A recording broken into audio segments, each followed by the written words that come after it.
Kadang setan juga berperilaku seperti manusia. Makanya ada yang suruh nyuri uang itu bisa. Enggak juga, manusia menyurupi mereka juga bisa. Tinggal dilatih aja. Jadi banyak sekali penunggu-penunggu di sekitar kita, banyak. Jadi kita bisa ngeganggu setan ya? Bisa ganggu setan. Aku akan sesatkan manusia. La'ughwiyannahum, akan aku sesatkan. Makanya fa'angzirni ila yaumi yub'atsun. Di dalam satu konteks ayat Al-Quran tuh ada kata-kata bahwa musuh manusia yang nyata itu adalah setan gitu. Ya. Kita bicara setan nih. Ya. Dan menariknya ketika tadi berbicara iman yang turun, itu dalam tanda petik apakah ada kontribusi godaan setan. Jadi sebetulnya ketika setan menjadi musuh manusia itu seperti apa sih Gus penjelasannya? Ya, orang nggak mandi, terus kemudian kurapan. Apakah ada korelasi antara kurap dan orang tidak mandi? Ya sangat mungkin ketika orang tidak mandi kurapen, karena orang tidak mandi punya potensi untuk kurapen. Nah seperti orang buruk punya potensi untuk didekati oleh setan. Makanya orang kalau buruk kena setan namanya kesetanan. Tapi kalau orang sudah baik kok kena setan, digoda setan, dari setannya menggoda. Nah membedakan itu bukan sesuatu yang mudah, karena manusia juga bisa menjadi setan perilakunya. Kadang setan juga berperilaku seperti manusia, karena al-khonnas itu minal jinnati wanas. Nah membedakan kapan dia menjadi jin dan kapan menjadi manusia dalam perilaku itu nggak mudah. Tapi sebagai sebuah sosok bisa dibedakan, oh ini manusia, ini jin. Tapi ketika berperilaku susah. Karena manusia juga bisa berperilaku seperti kambing. Manusia juga bisa berperilaku seperti ayam. Ketika dia nggak ngerti siapa istri orang, nah itu ayam. Nah terus apakah itu perilaku? Ini berbicara tentang perilaku. Nah dalam hal ini kan kita bisa melihat perilaku orang seperti kesetanan. Tapi realnya benar nggak ada setan di situ? Pasti ada. Karena dalam setiap kejahatan iblis, setan pernah bersumpah, aku akan sesatkan manusia. La'ughwiyannahum, akan aku sesatkan. Makanya fa'angzirni ila yaumi yub'atsun, tunda mati saya sampai hari kiamat. Untuk apa? Menyesatkan manusia. Sumpah itu pernah ada. Tapi apakah sampai sekarang manusia selalu kena setan ketika dia keliru? Nah itu juga bukan sesuatu yang mudah untuk ditafsirkan. Kecuali kalau ini berbicara tentang hitam dan putih, bahwa dulu ketika manusia lahir, baik itu hak patennya manusia, buruk itu hak patennya iblis. Maka ketika manusia melakukan keburukan, berarti dia melanggar hak cipta, gitu aja sebenarnya. Melanggar hak cipta. Iya kan? Manusia itu disuruh baik, iblis disuruh jelek. Nah maka ketika manusia baik dia tetap sebagai manusia, ketika manusia jelek dia melanggar hak cipta. Karena apa? Dia mengambil perilakunya iblis. Nah cuman itu kalau jadi pelanggaran hak cipta sebenarnya. Jadi orang pakai motor juga benar, tapi ketika kemudian pabriknya melanggar hak cipta, dia bisa dihukum. Gitu lah. Kalau ngomongin setan tuh seru nih Gus.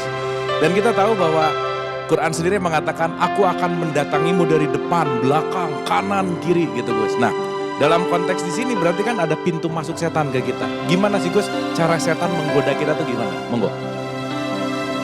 Nah kalau setan ini kan bisa masuk kemanapun, karena setan itu makhluk ruhani. Nah manusia ini punya jasmani. Nah jasmani manusia bisa dimasuki setan. Itu bisa, gitu kan. Tapi bahwa kemudian hari ini menjadi perdebatan, bagaimana cara masuknya setan ke dalam diri manusia. Jin dan setan ini masuk pertama dalam Al-Quran disebutkan, cara masuknya menggunakan sistem al-khonnas, sistem pengintai.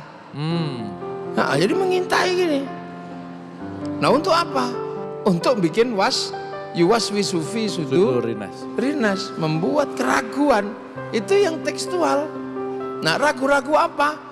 Ragu-ragu pada aturan Allah, ragu-ragu pada ketentuan Allah. Kemudian dia melakukan sesuatu yang dianggap sebagai sesuatu yang biasa.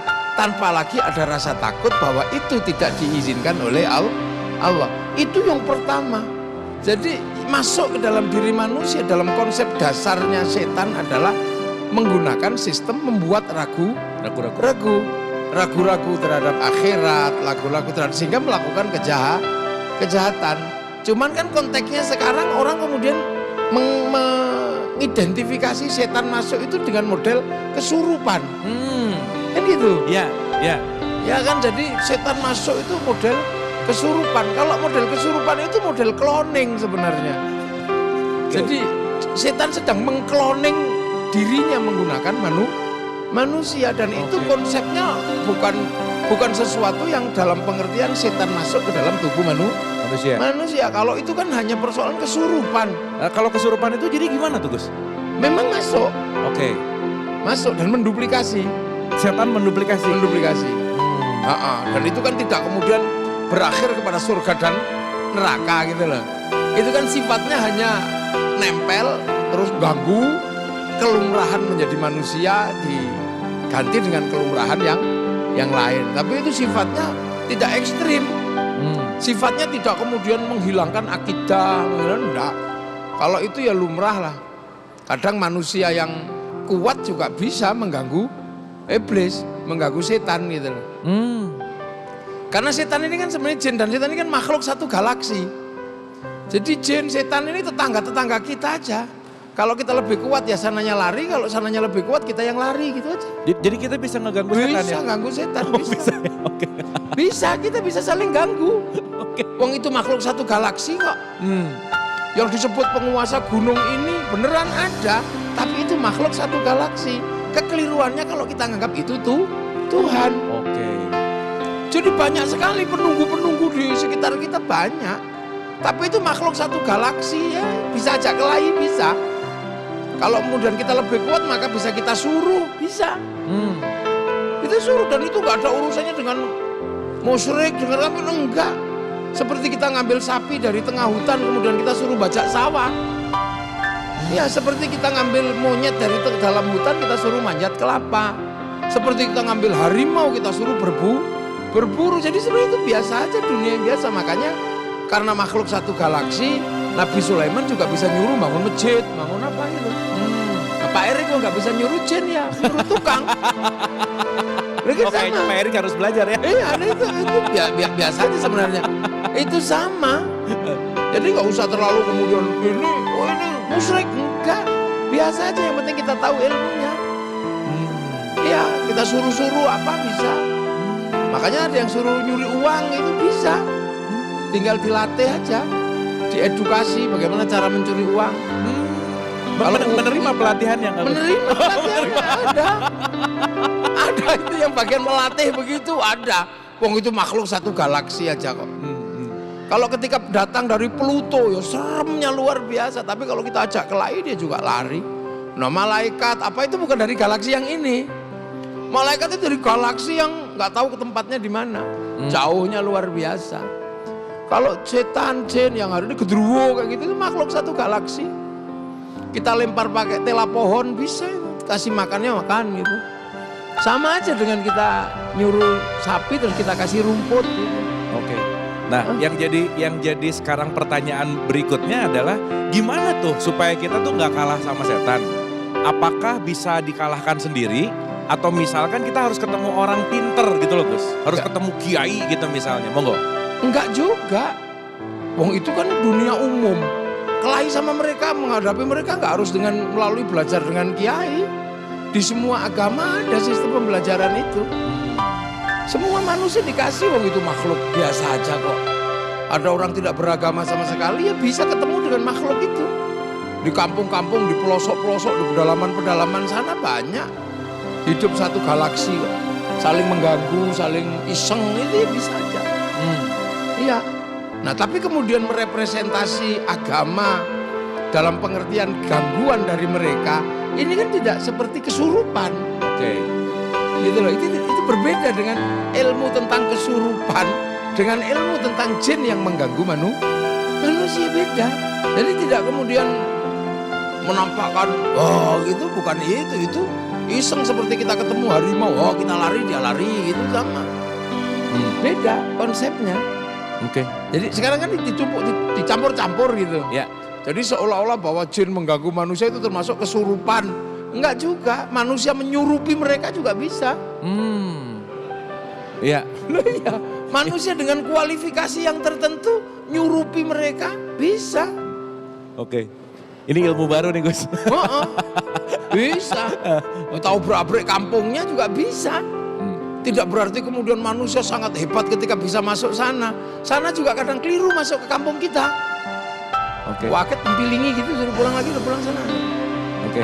Nah kalau Gus Muwafiq menyembuhkan orang gitu misalkan gitu ya. Ada yang minta untuk disembuhkan gitu, dan apa sih sebetulnya yang disembuhkan tuh apanya Gus? Dikeluarkan. Oh. Dikeluarkan aja dari tubuh manusia yang ditempati itu. Dia kan kadang di aliran-aliran darah di mana.